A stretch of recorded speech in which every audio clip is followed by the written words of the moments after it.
Untuk membangunkan Asia baru, kita wajib berusaha segiat-giatnya buat memenuhi kebutuhan untuk kemenangan akhir. Misalnya, pembikinan lapangan terbang dimaksudkan sebagai alat yang kuat untuk menyerang musuh sehingga habis. Iya. Sejak film pertama mulai diproduksi di bumi pertiwi pada tahun 1926, film menjadi sarana hiburan yang kerap kali menjadi tontonan yang cukup berkelas pada kala itu. Film diibaratkan sebagai sebuah hiburan golongan kaum elit. Hal itu juga dimanfaatkan oleh sebagian kalangan elit politik dan militer sebagai media propaganda.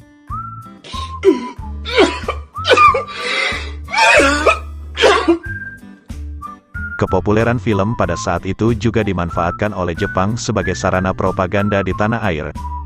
Macam tak betul je budak ni. Para petugas Departemen Propaganda Jepang atau Sendenbu, kala itu menyiapkan berbagai materi untuk memproduksi film propaganda.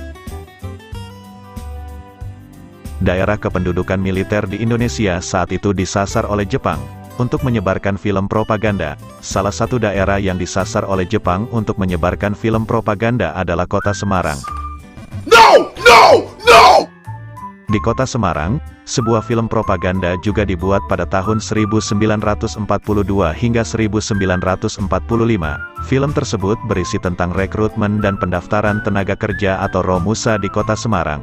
Pengedar film saat itu adalah organisasi sandiwara bernama Jawa Engeki Kyokai, dan pusat kebudayaan bernama Keimin Bunka Sidoso.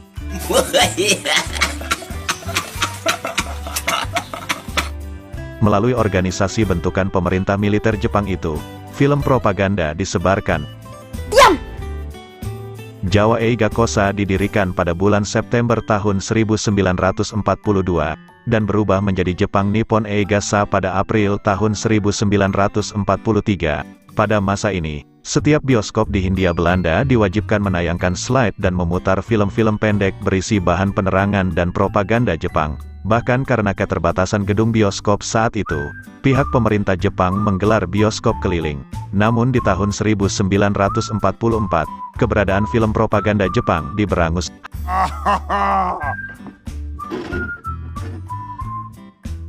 Hal itu dibarengi dengan terjadinya pertempuran dan perlawanan dari masyarakat.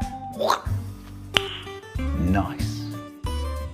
Di kota Semarang sendiri, hal tersebut juga terjadi, hingga kemerdekaan Republik Indonesia disuarakan rakyat pada 1945. Iya.